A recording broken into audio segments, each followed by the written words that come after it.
A origem da teologia cristã. Quando os cristãos querem explicar a origem de sua tradição teológica, eles não olham primeiramente para os antigos gregos, que inventaram a palavra teologia, mas para os judeus, que adoraram o Deus sobre quem a teologia cristã fala. O Deus que nós encontramos e conhecemos em Jesus Cristo. É verdade que nem o Antigo nem o Novo Testamento contêm uma teologia sistemática do tipo que se desenvolveu na tradição cristã posterior, e não poucos estudiosos se têm interpretado esse fato como significando que a teologia sistemática seja algo como uma corrupção da mensagem bíblica. Como nós já indicamos, já se deu ênfase sobre a influência que as ideias gregas supostamente teriam trazido sobre os primeiros cristãos, e agora tem se voltado para as raízes hebraicas do cristianismo. Recentemente, tem se dado muita atenção ao caráter literário da Bíblia, que supostamente foi escrita em forma de histórias, um fato que aparentemente se opõe à sistematização dogmática. Na mesma medida em que o Antigo Testamento ignora, o teólogo cristão se preocupa com dois problemas principais. O primeiro é se o texto, como nós o temos, apresenta uma figura de Deus logicamente consistente ou se há um desenvolvimento de uma sofisticação teológica em diferentes períodos históricos, com suas correspondentes figuras de Deus diferentes entre si. O segundo é se o gênero literário do texto faz com que a sistematização lógica seja um meio inapropriado, se não impossível de analisá-lo. À primeira dessas questões, nós podemos responder que a teologia cristã é comprometida com uma crença na unidade teológica do Antigo Testamento, porque isso foi o que Jesus pressupôs e sobre o que o Novo Testamento escreveu.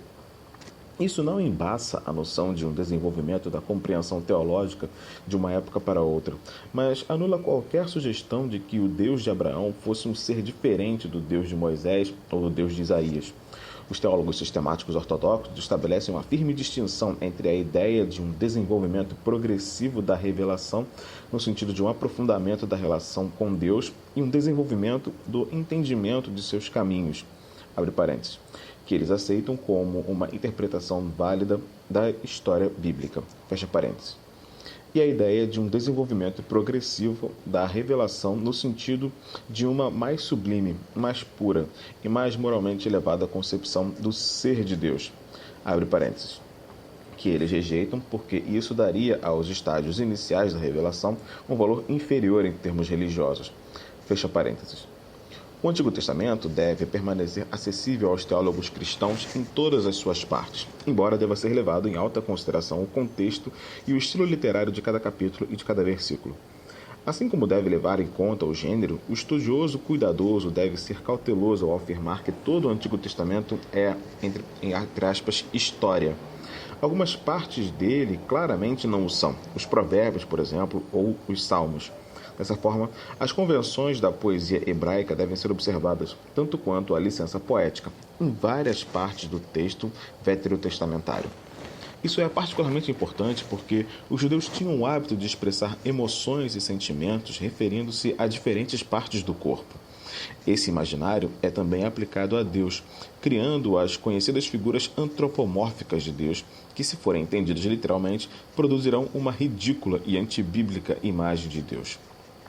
Nesse nível, a necessidade de respeitar as convenções literárias é óbvia, mas nós devemos tomar cuidado para não falsificar o texto como um todo, chamando-o de mito ou drama, mesmo que nós concordemos com Hans Frey, que disse que as histórias bíblicas não são de caráter, entre aspas, realista. O núcleo teológico do Antigo Testamento não é a poesia, mas a lei, uma categoria que é prosaica e histórica sem ser necessariamente racionalmente científica. A lei, no Antigo Testamento, serve para revelar o caráter de Deus e o elemento histórico é uma prova de que ele realmente existe e age na vida de seu povo. A distinção entre a narrativa realista e o fato histórico, que Frey e os proponentes da, entre aspas, nova teologia de Yale, fecha aspas, têm sugerido, contraria a lógica interna do próprio texto, que exige uma correspondência entre preceitos legais e fatos históricos, como na referência ao Êxodo no início dos 10 Mandamentos, como prova de que as exigências do Deus de Israel são válidas. Além disso, o modelo pelo qual Deus revela seu caráter nos eventos históricos pode ser observado exatamente nos livros proféticos e históricos. Esse modelo pode ser menos óbvio na literatura de sabedoria, que tem um tom curiosamente secular e geralmente parece estar mais relacionado com o comportamento humano do que com o ser de Deus. Mas é igualmente verdade que é na literatura de sabedoria que o elemento narrativo ligando a autorrevelação de Deus ao fato histórico é mais necessário.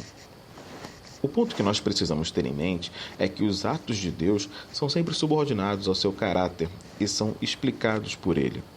Não é suficiente dizer que os antigos israelitas deram um colorido teológico ao seu épico nacional. Eles passaram a existir como nação porque Deus os inseriu na aliança consigo mesmo. Seu caráter como um Deus gracioso e fiel não foi somente a explicação do que aconteceu com eles no passado, mas foi também, e isso é o mais importante, a garantia do que seria dado a eles no futuro. Nesse importante sentido, os profetas de Israel não eram historiadores, mas teólogos, oferecendo ao povo um conhecimento de Deus e um discernimento de seus caminhos que eram utilizados para mantê-los nas trilhas do presente, tanto quanto nas que haviam de vir. Quando nós nos voltamos para o Novo Testamento, descobrimos a recorrência dos principais temas do Antigo Testamento, embora de uma forma diferente. O elemento, entre aspas, história, está agora nos evangelhos, embora aqui também a narrativa histórica seja subserviente ao propósito didático, que está intimamente ligado à lei. Jesus veio ensinar aos seus discípulos uma nova forma de ler o Antigo Testamento, uma forma que ia contra a sabedoria dos fariseus, mas que demonstrava ser uma fiel repetição da crença de Abraão e de Moisés. Jesus afirmou cumprir as exigências sacrificiais da lei mosaica e destruir as barreiras que restringiam o alcance da velha aliança. Sua vida, morte e ressurreição deram testemunho dos clamores de seu ensino e selaram a validade deles aos olhos dos discípulos. Nesse entendimento, é detalhado nas epístolas, que geralmente têm sido tratadas como a mais evidente parte teológica do Novo Testamento. É bastante claro nas epístolas de Paulo, Pedro e João, para não falar da epístola aos Hebreus, que há um corpo de ensino cristão que deve ser apreendido e cujas implicações devem ser compreendidas. A dificuldade é que as epístolas geralmente não dão uma exposição sistemática desse ensino, embora essa exposição seja frequentemente encontrada nas suas implicações, de forma que a tarefa do exegeta, assim como a do teólogo, é reconstruir a base da estrutura dogmática. O mesmo acontece com os evangelhos, onde a narrativa oculta e, ao mesmo tempo, revela um complexo mecanismo de pressuposições teológicas que precisam ser elucidadas e sistematizadas se nós quisermos entender a, entre aspas, história. Em resumo, a teologia cristã começou como uma exposição das Escrituras e desenvolveu seu caráter sistemático por causa da natureza do Deus sobre quem ela fala. A unidade de Deus, sua autoconsistência, sua autoconsciência e seu plano lógico de autorrevelação fizeram com que o cristianismo tivesse uma teologia sistemática totalmente isenta de qualquer influência que as ideias filosóficas gregas possam ter tido.